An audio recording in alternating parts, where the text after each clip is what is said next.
श्री सद्गुरु महाराज की जय। महर्षि संत सेवी प्रवचन पीयूष से संत और संत वाणी के संग को भी सत्संग कहते हैं। आप लोगों ने एक कथा सुनी होगी। सीता हरण हो चुका था। पता चल गया था कि लंका स्थित अशोक वाटिका में श्री सीता जी हैं।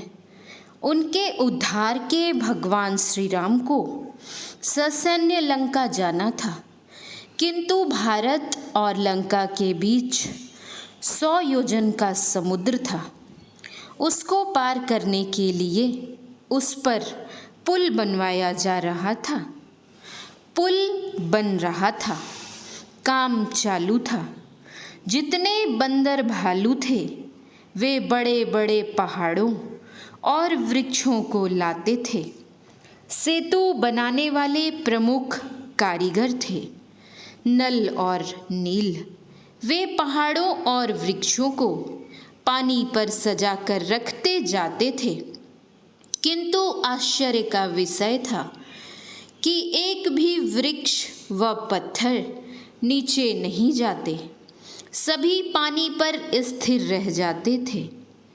इस दृश्य को देखकर बंदर भालुओं के मन में बड़ा आश्चर्य हुआ। उनमें से कुछ बंदर भालू भगवान श्री राम के पास चले गए और कहा, भगवन, बड़ा आश्चर्य है। हम लोग बड़े बड़े पहाड़ों और वृक्षों को लाते हैं और नल नील उनको पानी पर जैसे ही रखते हैं वे वैसे ही रह जाते हैं, डूबते नहीं। भगवान तो नरलीला करने के लिए ही आए थे पृथ्वी तल पर। वे उनके कौतूहल को बढ़ाते हुए कहते हैं, क्या जी यह बात सही है? किसने कहा तुमको?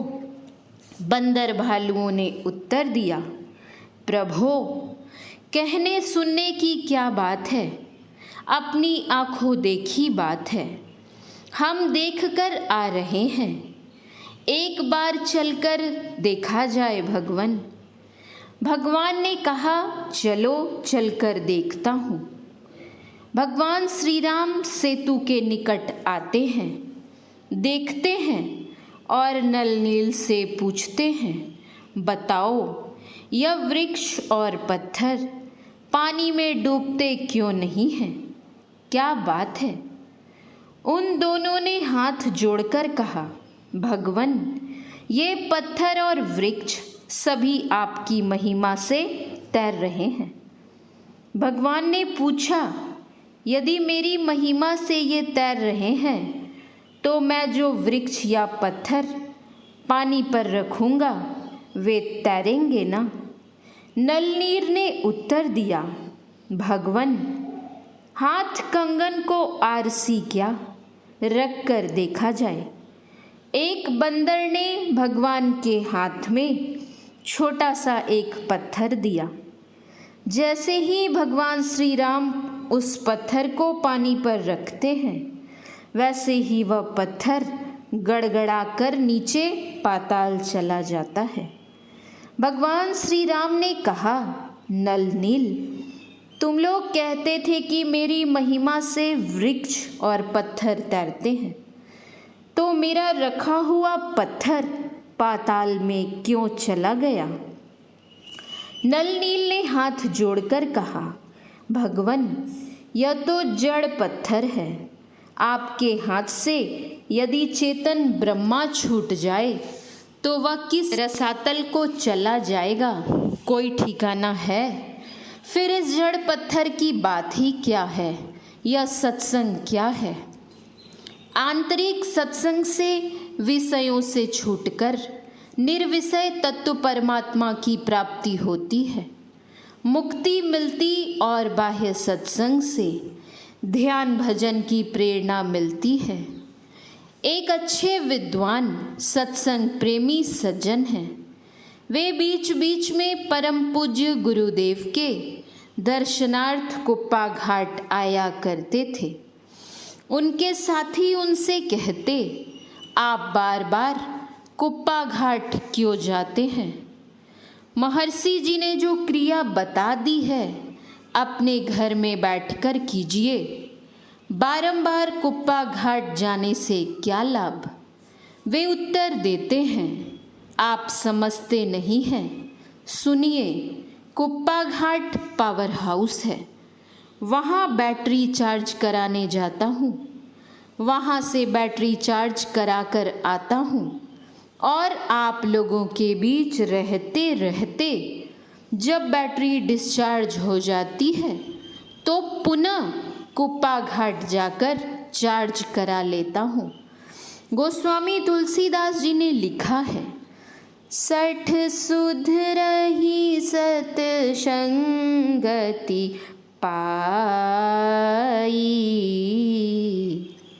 पारश परशी कुधातु सुहाई। बिना सत्संग के हम अंतः साधना में आगे नहीं बढ़ सकते।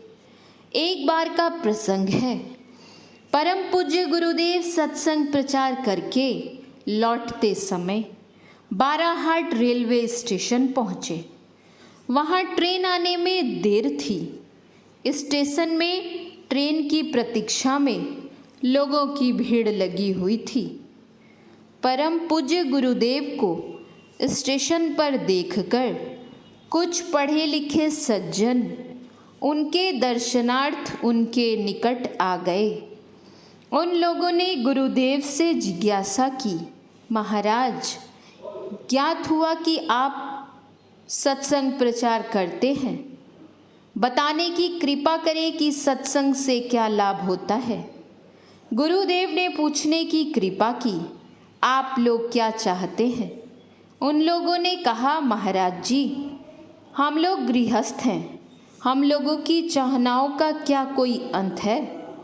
नित्य नई नई चाहनाएं होती रहती हैं।